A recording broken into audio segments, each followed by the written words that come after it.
Seeds of Wisdom RV and Economic Updates Friday morning, April 18, 25. Listen to the full version on the official dinarreport.com website and become our supporter on Patreon. Good morning. Dinar recaps. Arizona leads crypto reserve legislation race as SB 1373 passes House Committee. Black Small Square. The Arizona Strategic Digital Assets Reserve Bill passed the House Committee on Thursday. Black Small Square. The bill, which calls for the creation of a strategic reserve, now awaits a final reading and full floor vote before reaching the governor's desk for approval. Arizona's Strategic Digital Assets Reserve Bill, or SB 1373, passed the House Committee on Thursday. It now awaits a third reading and a full floor vote before reaching the governor's desk for final approval. The SB 1373 bill proposes the creation of a Digital Assets Strategic Reserve Fund, which would consist of funds appropriated by the legislature and crypto assets seized by authorities. The bill notes that the state treasurer would be allowed to deposit seized crypto into the fund via a qualified custody solution, or a state-registered exchange-traded product, and that the treasurer may loan digital assets from the fund for additional returns. The state treasurer may not invest more than 10% of the total amount of monies deposited in the fund in any given fiscal year, the bill says. According to SB 1373, the term digital assets include virtual currency, virtual coin, and cryptocurrencies, which encompass Bitcoin, stablecoins, non-fungible tokens, and other blockchain-based assets that carry economic or access rights. A separate bill, the Arizona Strategic Bitcoin Reserve Act, SB 1025, also passed the House on April 1. If enacted, SB 1025 would allow state funds to invest up to 10% in virtual currency holdings. However, Arizona's crypto reserve bills may face a significant roadblock in the legislative progress as Governor Katie Hobbs vowed to veto all bills until the legislature passes a disability funding measure. Several other U.S. states are currently advancing crypto-related legislation. According to data from Bitcoin legislation researcher Bitcoin Laws, Arizona has made the furthest progress in passing the digital asset reserve legislation, followed by Texas and New Hampshire. Russia mulls local stablecoin issuance to circumvent sanctions. A deputy director at the Russian Finance Ministry, Osman Kabaloyev, has floated the idea of Russia launching a stablecoin to help with import and export payments. Over the last 3 years, Russia has tried numerous routes to circumvent sanctions given its access to SWIFT for cross-border payments is blocked. A current popular route is the use of stablecoins, and Tether in particular. However, in early March, Tether froze $28.5 million in funds belonging to sanctioned Russian crypto exchange Garantex, causing it to suspend services.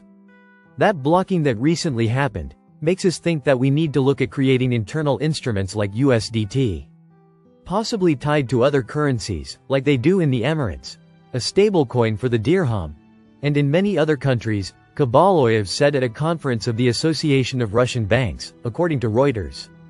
He was referring to the recent launch of the A-coin, a dirham stablecoin authorized by the Central Bank of the UAE. Notably, the dirham is pegged to the dollar. This isn't the first report about Russian stablecoins.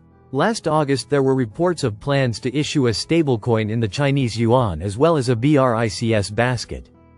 It's unclear whether China's government would support a yuan stablecoin or would prefer the use of its CBDC. The yuan is relevant because a significant proportion of Russia's cross-border payments have now shifted to the Chinese currency. Tokenization and crypto for cross-border payments. Russia already has 2 experimental programs that can be used for cross-border payments. It has Digital Financial Asset (DFA) issuance, its regulated tokenization regime that was launched before the Ukraine invasion. This supports assets such as tokenized gold or oil, and Iran said it was working with Russia on using tokenized assets for payments. DFAs were originally intended for domestic investments, but a year ago Russia passed a law allowing DFAs to be used for cross-border payments.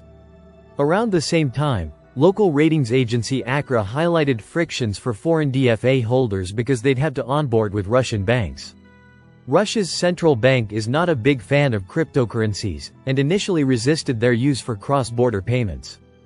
However, late last year a new experimental program was launched to support the use of cryptocurrencies for imports and exports.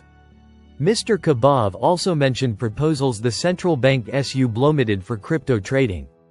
On the payments front he said, pilot transactions were conducted at the end of December, and now the mechanism is gaining momentum.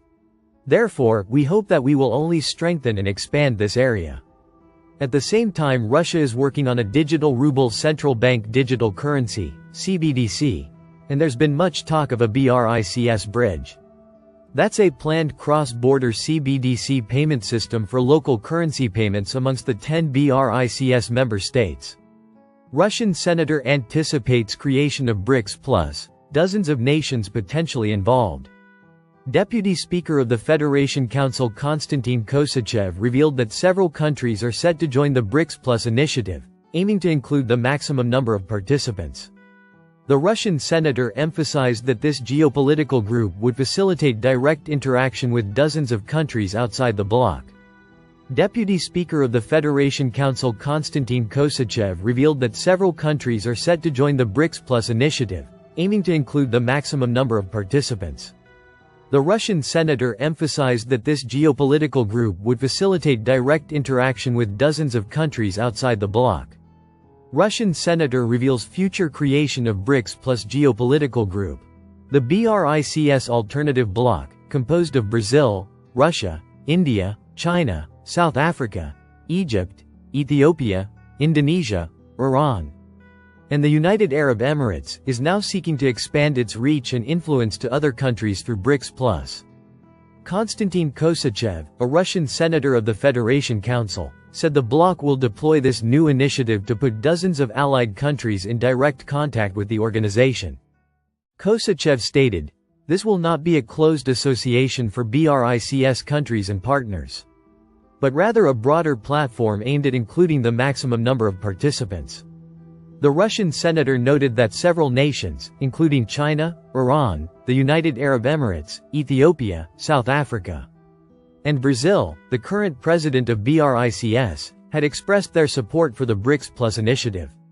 Several other countries are still considering their positions, but in this case, as within the entire association, we do not impose our will or attempt to enforce a single discipline, he clarified.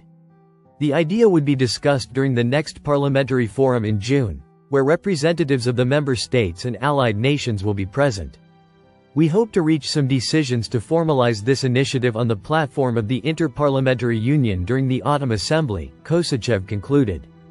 The news hints at a new level of cooperation between the BRICS bloc and its allies centered in the BRICS Plus initiative, which could be used to coordinate binding economic and governance policies seeking to strengthen the group's position in the face of the current financial turmoil and market uncertainty. Per Russian Foreign Minister Sergei Lavrov's statements, these measures could include adopting a common payment system, which will also be available for countries outside the group. Listen to the full version on the official dinarreport.com website and become our supporter on Patreon. Source: dinarrecaps.com